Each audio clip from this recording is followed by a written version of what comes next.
आज मैं चैलेंज करता हूं मोदी जी को। मोदी जी, हिम्मत है दिल्ली में दोबारा चुनाव करा के दिखा दो, 10 से ज्यादा तुम्हारी सीट आ जाए मैं राजनीति छोड़ दूंगा। तुम्हारी 10 से ज्यादा सीट आ जाए मैं राजनीति छोड़ दूंगा। अब तो एक ही तरीका बचा है मोदी जी केजरीवाल से निपटने का। केजरीवाल का कत्ल करवाना पड़ेगा, केजरीवाल की हत्या करवानी पड़ेगी। उसके अलावा अब केजरीवाल आपसे संभलने वाला नहीं है। अब आपके बस का नहीं है केजरीवाल, आपने सब कुछ करके देख लिया, अब केजरीवाल का कत्ल ही करवाना पड़ेगा। कोर्ट का ये कहना है कि इतना टुच्चा केस है, इतना फर्जी केस है, इतना बेकार केस है, इतना गलत केस है। ये मैं नहीं कह रहा, ये भाषा है। आप कोर्ट का ऑर्डर पढ़िए। ये ऑर्डर जो है ये ऐतिहासिक ऑर्डर है। कोर्ट ने कहा है कि इतना फर्जी केस है, इतना फर्जी केस है, एक भी सबूत नहीं है, एक भी गवाह नहीं है कि इसमें मुकदमा भी नहीं चलाया जा सकता।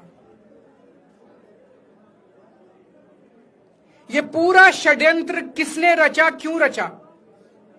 ये पूरा षड्यंत्र 2 लोगों ने मिलकर रचा, नरेंद्र मोदी जी और अमित शाह जी। और आज उन दोनों को पूरे देश से माफी मांगनी चाहिए।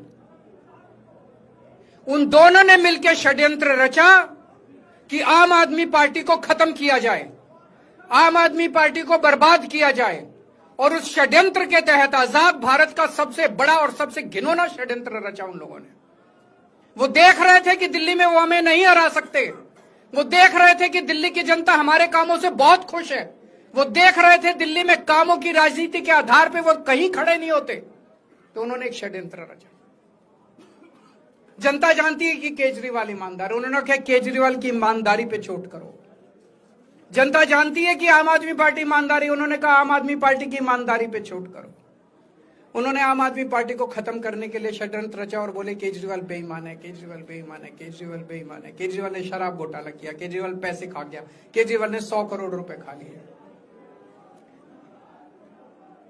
मैंने जिंदगी में केवल ईमानदारी कमाई है, मैंने जिंदगी में केवल इज्जत कमाई है, एक नया पैसा नहीं कमाया मैंने अपनी जिंदगी में। इन लोगों की तरह नहीं हूं मैं। मैंने जिंदगी में एक नया पैसा नहीं कमाया, केवल ईमानदारी कमाई है। और ये उस ईमानदारी के ऊपर चोट करना चाहते थे, उसके लिए इन्होंने षड्यंत्र रचा था। आज कोर्ट के ऑर्डर के बाद ये साबित हो गया देश के सामने, केजरीवाल कट्टर ईमानदार है, मनीष सिसोदिया कट्टर ईमानदार है, संजय सिंह कट्टर ईमानदार है, दुर्गेश कट्टर ईमानदार है, आम आदमी पार्टी कट्टर ईमानदार है। हम नहीं कह रही है, कोर्ट ने सारे देश के सामने बोला है। कई लोग ये कहते हैं जेल से आने के बाद केजरीवाल चुप क्यों हो गया, केजरीवाल गायब हो गया, केजरीवाल कहां गया? मैं कोई नेता नहीं हूं, मैं कोई पॉलिटिशियन नहीं हूं। पॉलिटिशियन को फर्क नहीं पड़ता, उनको 4 गाली दे दो, मोटी चमड़ी होती है उनकी। मैंने जिंदगी में केवल ईमानदारी कमाई है। मेरे को जब कोई बेईमान बोलता है मुझे फर्क पड़ता है। मेरे को जब जेल भेजा जाता है, मेरे परिवार के ऊपर ताने मारे जाते हैं, मेरे को फर्क पड़ता है। केजरीवाल को फर्क पड़ता है। इसलिए मैंने तय किया था कि जब सारे देश के सामने मैं निर्दोष साबित हो जाऊंगा तब तक मैं चुप रहूंगा। आज मेरे दिल से बहुत बड़ा बोझ उतर गया। मैं मोदी जी को कहना चाहता हूं, मोदी जी, आपने हमारे ऊपर इतने केस कर लिए, आपने ईडी छोड़ दी, आपने सीबीआई छोड़ दिया, आपने पुलिस छोड़ दिया, आपने इनकम टैक्स छोड़ दिया हमारे पीछे, आपने जेल भेज दिया हमारे 5 सबसे बड़े नेताओं को। एक समय ऐसा था जब आम आदमी पार्टी के सबसे टॉप के 5 नेता जेल में थे एक साथ। उसके बाद भी केजरीवाल का कुछ नहीं बिगाड़ सके। अब तो एक ही तरीका बचा है मोदी जी केजरीवाल से निपटने का। केजरीवाल का कत्ल करवाना पड़ेगा, केजरीवाल की हत्या करवानी पड़ेगी। उसके अलावा अब केजरीवाल आपसे संभलने वाला नहीं है। अब आपके बस का नहीं है केजरीवाल, आपने सब कुछ करके देख लिया, अब केजरीवाल का कत्ल ही करवाना पड़ेगा। और एक तरीका है, मैं पहले भी बोल चुका, लेकिन वो मोदी जी के बस का नहीं है।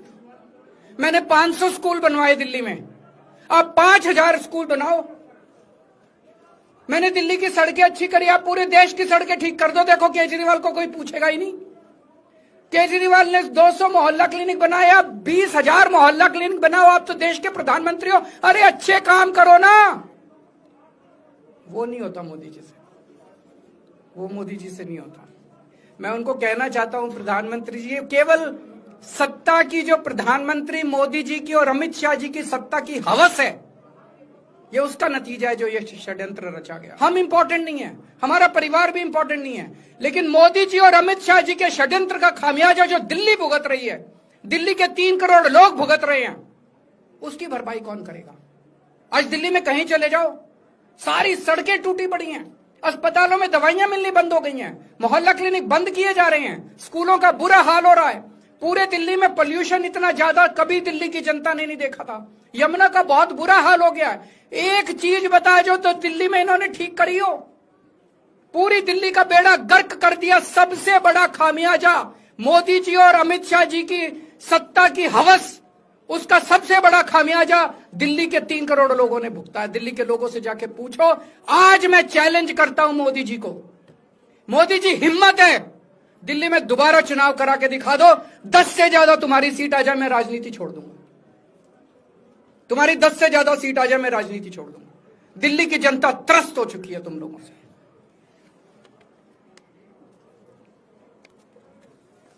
मैं मोदी जी को कहना चाहता हूं, अगर आपने सत्ता हासिल करनी है, कुछ पॉजिटिव काम करके सत्ता हासिल करो। आज देश के सामने इतनी बड़ी बड़ी समस्याएं हैं।